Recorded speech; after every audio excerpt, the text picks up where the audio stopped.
നമസ്കാരം. Indian cricket ടീമിന്റെ അടുത്ത ക്യാപ്റ്റനായി ആര് വേണമെന്ന കാര്യത്തിൽ മുഖ്യ കോച്ച് ഗൗതം ഗംഭീർ തീരുമാനിച്ചു കഴിഞ്ഞതായുള്ള റിപ്പോർട്ടുകളാണ് പുറത്തു വരുന്നത്. പക്ഷേ അദ്ദേഹത്തിന് ഈ ഒരു ചോയ്സിനോട് യോജിക്കാൻ അജിത് അഗാർക്കറിന് കീഴിലുള്ള സെലക്ഷൻ കമ്മിറ്റി തയ്യാറായിട്ടുമില്ല. പകരം മറ്റൊരാളെയാണ് ഭാവി ക്യാപ്റ്റൻ സ്ഥാനത്തേക്ക് അവർ നിർദ്ദേശിക്കുന്നത്. T20യിൽ സൂര്യകുമാർ യാദവ് ഇന്ത്യൻ ടീമിന്റെ സ്ഥിരം ക്യാപ്റ്റനായി ഏറ്റെടുത്തു കഴിഞ്ഞു. മികച്ച രീതിയിൽ ടീമിനെ മുന്നോട്ട് നയിക്കാനും അദ്ദേഹത്തിന് സാധിക്കുന്നുണ്ട്. അതുകൊണ്ട് തന്നെ T20യിൽ പുതിയൊരു ക്യാപ്റ്റന് ടീമിന് ആവശ്യമില്ല. പകരം ടെസ്റ്റ്, ഏകദിനം എന്നിവയിലാണ് ഒരു സ്ഥിരം ക്യാപ്റ്റനെ ഇന്ത്യക്ക് ആവശ്യമായിട്ടുള്ളത്. അടുത്ത മാസം നടക്കാനിരിക്കുന്ന ICC ചാമ്പ്യൻസ് ട്രോഫിക്ക് ശേഷം നിലവിലെ ക്യാപ്റ്റനായ രോഹിത് ശർമ്മയെ ഈ റോളിൽ നിന്നും മാറ്റാനാണ് BCCIയുടെ നീക്കം. തന്റെ പിൻഗാമിയായി പുതിയൊരു നായകനെ കണ്ടെത്തുന്നതുവരെ ഈ റോളിൽ തുടരാൻ തയ്യാറാണെന്ന് രോഹിത് കഴിഞ്ഞ ദിവസം അറിയിച്ചിരുന്നു.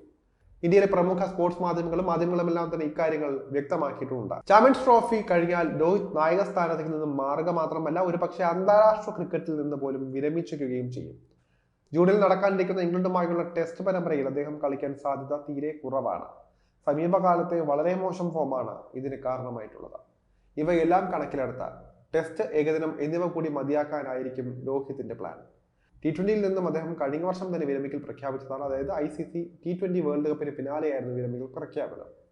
രോഹിത് ശർമ്മയ്ക്ക് ശേഷം ഇന്ത്യയുടെ അടുത്ത ക്യാപ്റ്റനായി സ്റ്റാർ പേസർ ജസ്പ്രീത് ബുംറയെയാണ് നേരത്തെ ഫേവറേറ്റായി ചൂണ്ടിക്കാണിക്കപ്പെട്ടിരുന്നത്. പക്ഷേ ബുംറയെ ഈ ചുമതല ഏൽപ്പിക്കില്ല എന്നാണ് ഇപ്പോൾ പുറത്തു വരുന്ന വിവരം. കാരണം ഇന്ത്യയെ സംബന്ധിച്ച പകരം വയ്ക്കാനില്ലാത്ത താരമാണ് ബുംറ. ടീമിന്റെ ക്യാപ്റ്റനായാൽ ഭൂരിഭാഗം മത്സരങ്ങളിലും ബുംറയ്ക്ക് കളിക്കേണ്ടതായി വരും. ഇത് അദ്ദേഹത്തിന് പരിക്കേൽക്കാനും കരിയറിനെ ബാധിക്കാനും അദ്ദേഹത്തിന്റെ ഫിറ്റ്നസിനെ ബാധിക്കാനും സാധ്യതയുണ്ട്. അതുകൊണ്ട് തന്നെ കൂടുതൽ മത്സരങ്ങളിൽ ടീമിന് വേണ്ടി കളിക്കാൻ സാധിക്കുന്ന ഒരാളെയാണ് നായക സ്ഥാനത്തേക്ക് ഇപ്പോൾ സെലക്ടർമാർ നോട്ടമിടുന്നത്. രോഹിത് ശർമ്മയ്ക്ക് ശേഷം ഇന്ത്യയുടെ പുതിയ ക്യാപ്റ്റനായി വരുന്ന താരത്തിന്റെ കാര്യത്തിൽ കോച്ച് ഗൗതം ഗംഭീറും അജിത് അഗാർക്കറിന് കീഴിലുള്ള സെലക്ഷൻ കമ്മിറ്റിയും രണ്ട് തട്ടിലാണെന്നുള്ള വിവരങ്ങൾ വന്നുകൊണ്ടിരിക്കുകയാണ്. ഭാവി സൂപ്പർ താരമായി ചൂണ്ടിക്കാണിക്കപ്പെടുന്ന 23-കാരനായ യുവ ഓപ്പണർ യശസ്വി ജയ്സ്വാളിനെ അടുത്ത ക്യാപ്റ്റനാക്കണമെന്ന ആവശ്യമാണ് ഗംഭീറിനുള്ളത്. പക്ഷെ അദ്ദേഹത്തിന്റെ ഈ അഭിപ്രായത്തോട് സെലക്ടർമാർക്ക് പലർക്കും യോജിപ്പില്ല. പകരം വിക്കറ്റ് കീപ്പറായ ഋഷഭ് പന്തിനെ നായകനാക്കണമെന്ന നിർദ്ദേശമാണ് അവർക്കുള്ളത്.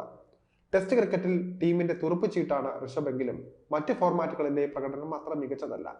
T20 ടീമിൽ നിന്നും ഏറെക്കുറെ പുറത്തായി കഴിഞ്ഞ അദ്ദേഹത്തിന് ഏകദിന ടീമിലും ഇപ്പോൾ സ്ഥാനം ഉറപ്പില്ല.